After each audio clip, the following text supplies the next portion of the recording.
Good friend of ours, Rebecca Herold, is here, the privacy professor, talking everything security when it comes to anything digital, which is very cool.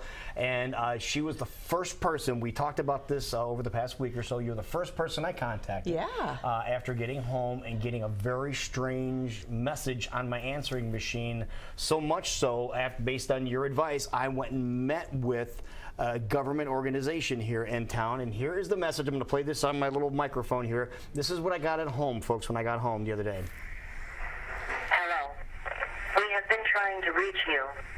This call is officially a final notice from IRS, Internal Revenue Services. The reason of this call is to inform you that IRS is filing lawsuit against you.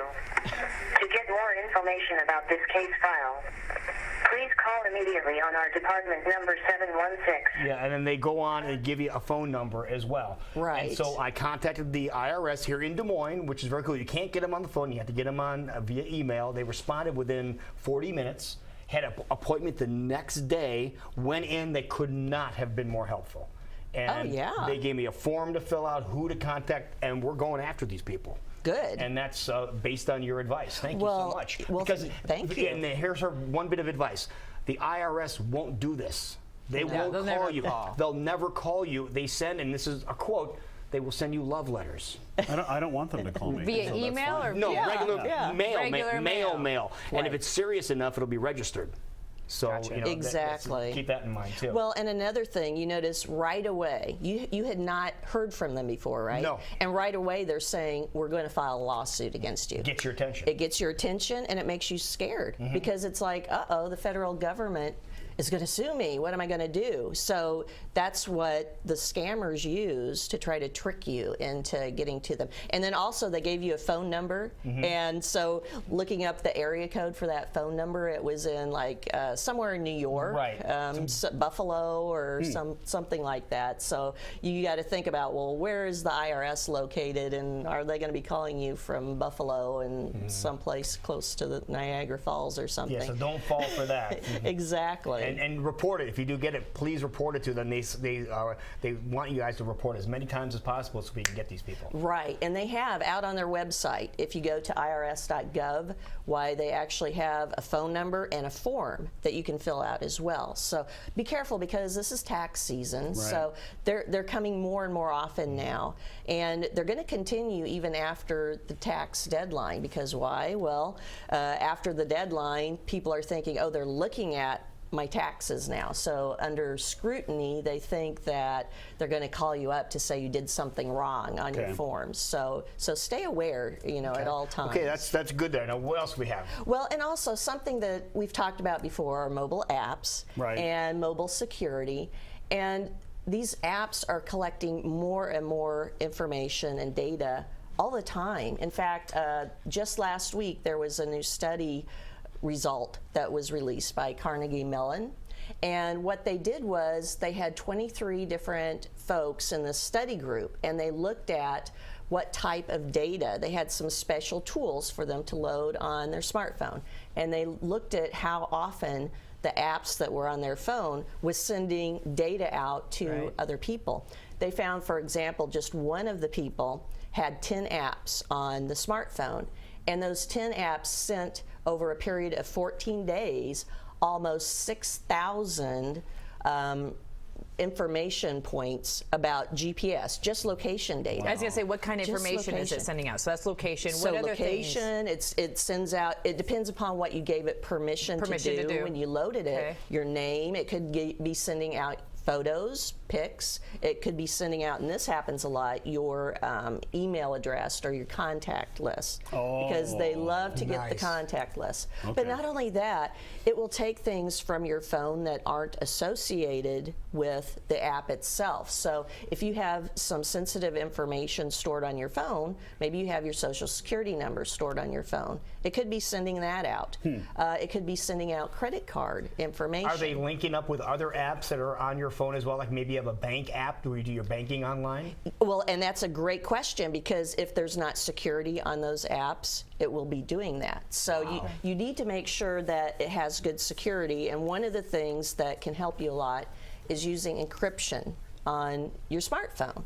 and making sure that the mobile apps have encryption capabilities. Is that something you can turn on and off? Yes, it should be. Now check with your mobile app, because if it doesn't have a capability for doing encryption, skip it. You know, don't Not worth risk it. It's not worth it. And also, there are security apps specifically to do encryption and also other types of security, but watch out, because some of those types of tools aren't good. So you really have to watch out for it. There was a very popular app called NQ Mobile Vault, and it had all sorts of rave reviews from users about how great it was.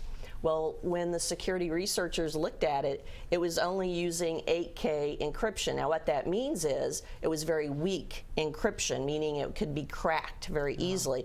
Kind of like if you used a hair ribbon for a seatbelt, you know? It wouldn't do you much good. It would just be broken pretty darn quick. So you need to make sure that the encryption is at least 256K. That's kind of a magic number. If you can't remember that number, just think 3-digit. You know, it needs to be at least 3 digits if you're going to use encryption. Okay. But make sure you check if you're using a security app to make sure that it is a good level of security. And if you have no idea how to find that information out, like if you're really, like you just use this to take pictures and call people, like is there a place you can go to find out to make sure it's safe? Oh, definitely. Well, you should be able to find this information from the app site itself. Just and read the fine print? Yes, and they should have a privacy policy. Okay. So make sure that you go to the privacy policy and make sure it clearly describes it.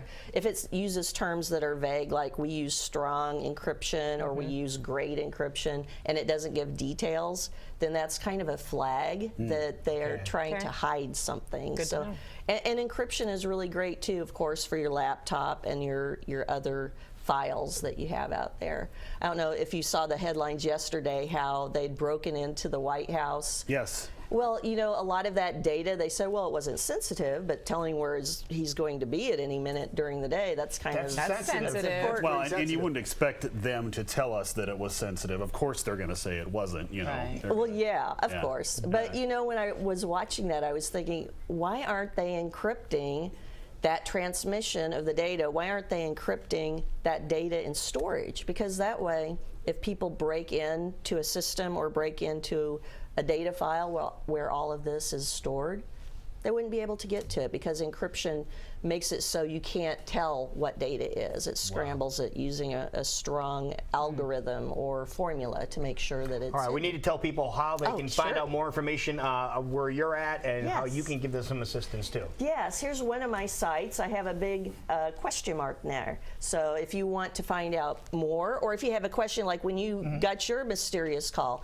you know, click the question mark. And Rebecca answers rather quickly too, I might add. If I'm not up in the air or something. Exactly. Do that. And this also? Yes, and this is my new business. This is the business that I have that helps organizations to strengthen their security and privacy. So when they're giving you all of these tools and services, I'm trying to help them to do better security and make sure that they're addressing your privacy rights and that they're not sharing information inappropriately. Or I was going to say, if they're not even doing it at the top at the White House, maybe you're not thinking about it. You might want to think about it in your own business. And another site, this is my consulting site, and again, click on the question mark if you have questions. Like we talked about those app managers. You know, there's a list of them, and it depends upon what type of phone you use. So if you just send me a question, I can point you to a list. Wonderful. Yeah, and a lot of the app-a-days that we get from this lady right here. So thank you very much. Yeah, thank you. Thanks for being here. I appreciate and follow her on Twitter. Tell everybody your Twitter handle. Privacy Prof. So get out there, and